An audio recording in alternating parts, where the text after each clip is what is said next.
Welcome to this last video on the short course in sustainability leadership. This is about our brighter future and a path to that future of joy, reward, and gratitude. Now, it's tempting to say, we're too far gone. We've passed too many tipping points. There's too many points of no return. There's nothing we can do. We should just enjoy as the ship goes down.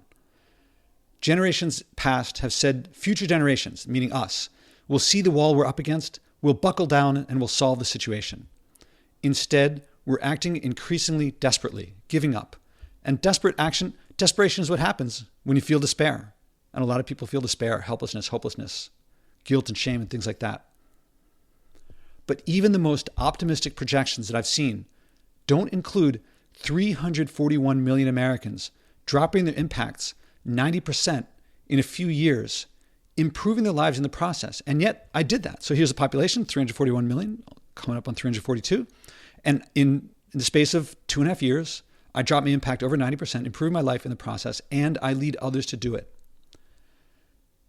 They don't project even one American doing it because they think it makes life worse and they think it makes culture worse, let alone in the middle of Manhattan do they think that could be done. And yet, that's what I'm doing. They think the old way. They think there's things that we like and there's things that help the environment. So we got to cajole and convince and cajole and coerce people, manipulate them into doing things they don't like. They don't have hands-on practical experience to know that it's awesome. So they don't even try themselves. They can't imagine it possible. So they definitely can't imagine it's desirable. They can't imagine people glad they did it, wanting to share their experience so others can get it too, wishing they'd done it sooner. And neither could plantation owners, but it's what workshop alumni experience. How much more of life is joyful and sustainable with freedom and liberty for all. You may intellectually know it, especially after watching all these videos, but you may not yet feel it. And that's why the workshop and the book deliver, because that's why you love them. They're not just, here's a bunch of facts. It's experiential, it's emotional, it's community-based. That's why you love them. All we need now for sustainability, a few entrepreneurs to expand on the workshop and the book to bring people the mindset shift and continual improvement that they'll like it. To be like Alcoholics Anonymous, Weight Watchers, CrossFit, to bring people challenge that they love, that they don't want to go back after they've done it. That could be joining this team. It could be doing something similar, or you could do something auxiliary like Rogue and Lululemon, as I talked about before. It's waiting to be done. A few entrepreneurs. And if you make money doing it, great. All these people acting so powerfully, so motivated about the environment. So we need a few more entrepreneurs to channel that passion, not to create it. The passion's there. People want to act. They want to act effectively. So to channel the passion of people protesting and fearing and defacing, to embrace living joyfully, sustainably, and leading others to follow. That's what they want. Do they want to throw soup on paintings? No. They just want to be able to eat breakfast without hurting people. And that means not just themselves choosing a different breakfast, but making the option, not having plastic stuff out there, not having polluting out there. So if by creating financial instruments that accelerate ending suffering, restoring lost values, and restoring the original intent of the Constitution to protect life, liberty, and property, you remember in a bubble, if you know that something that's overvalued is going to become not overvalued, and you can invest in it. That's what happened in The Big Short, in the book and the movie. They talk about that, and I think that can be done here. And if someone profits, even billions, in bringing down industries that future generations will look at like we look at slave overseers, we want them gone. We don't want that. And future generations will say, what took you so long? And if someone makes a profit, as people did in The Big Short, or less of a profit, but they cause the bubble to not grow and to shrink, all the better. Now, there's going to be big challenges of putting the laid-off to work, though they will be safer, healthier, and more secure in a culture with more liberty, freedom, less coercion, corruption, and tyranny. And that means there's going to be more entrepreneurship and more solving these things. Because as long as we keep saying, oh, we're going to put on a carbon tax, but keep doing it, people find ways around it. So after those entrepreneurs, then we need a few politicians to follow Lincoln and the original intent of the founders, though not their slaveholding actions, so their intent, and restore that intent to protect life, liberty, and property, to achieve what Adam Smith talked about.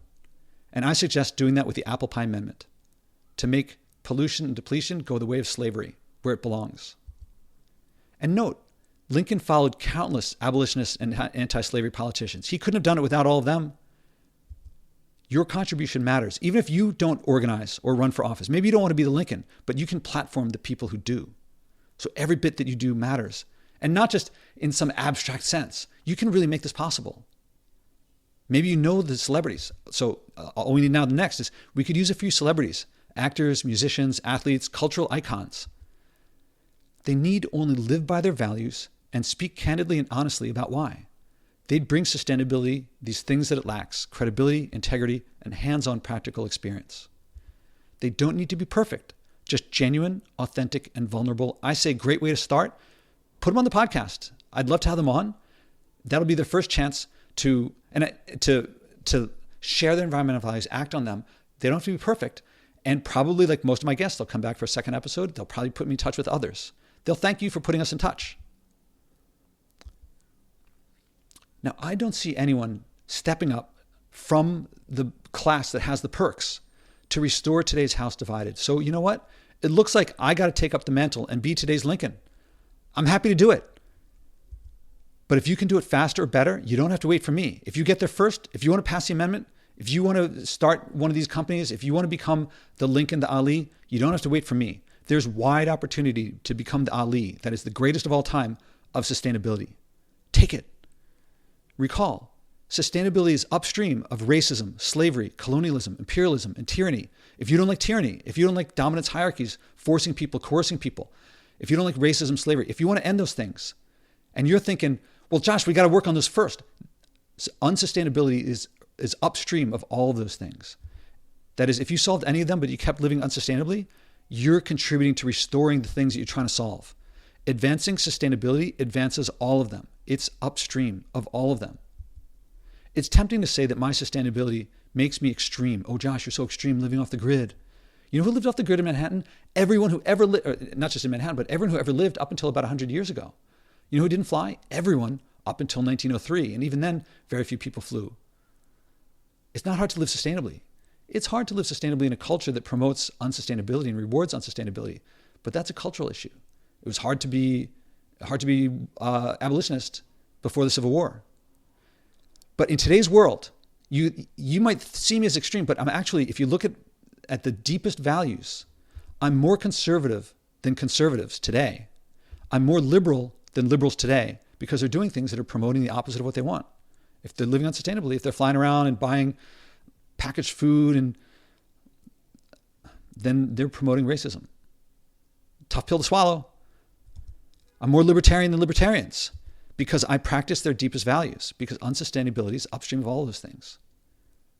I'm living the values embodied in the phrases, do unto others as you would have them do unto you. If you pollute and deplete, you're not. Live and let live. If you pollute and deplete, you're not. Leave it better than you found it. If you pollute and deplete, you're not. Love thy neighbor as thyself. You know, here's one. If you have a car and the exhaust comes out the back, if you took that exhaust and put it into the car so that only you had to deal with it, that would be something closer to love your neighbor as yourself. But we know when people put the exhaust back into the car, that's committing suicide. So if you put the exhaust back out into the rest of the world, that's not love your neighbor as yourself. That's punishing your neighbor in a way that you don't want to do to yourself. What I'm doing living sustainably is just loving my neighbor as myself. It's just doing it to others as I would have them do unto me.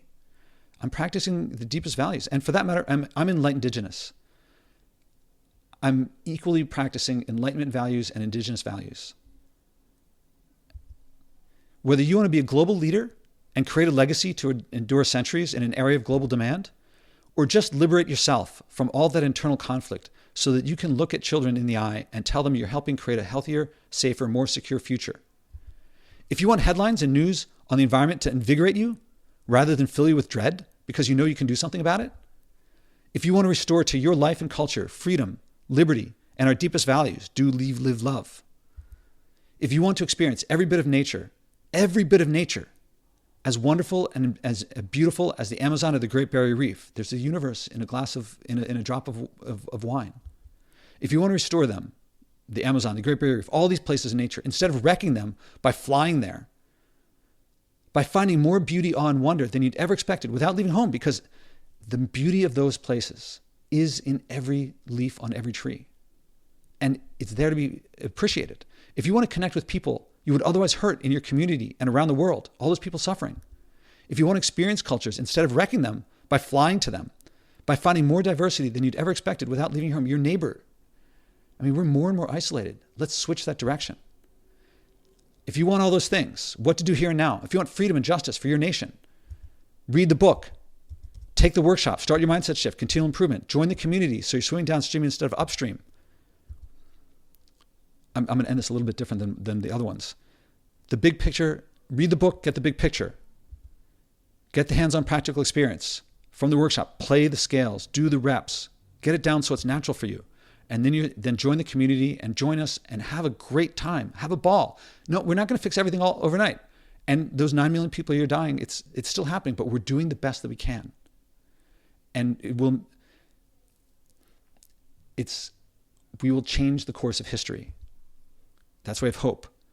I'm not going to say buy it right now because the headlines are going to point you in that direction. It's meaningful. It's not quick and easy. You're going to take some work, but it's meaningful, rewarding, and effective. It's why people say this is what I've been looking for my entire life. And now, as we finish the last video, I say congratulations. Something propelled you to watch all the way through to the end. So welcome aboard, because I have a feeling I'm going to see you in the workshop. And I think you're going to love it. I'll see you there.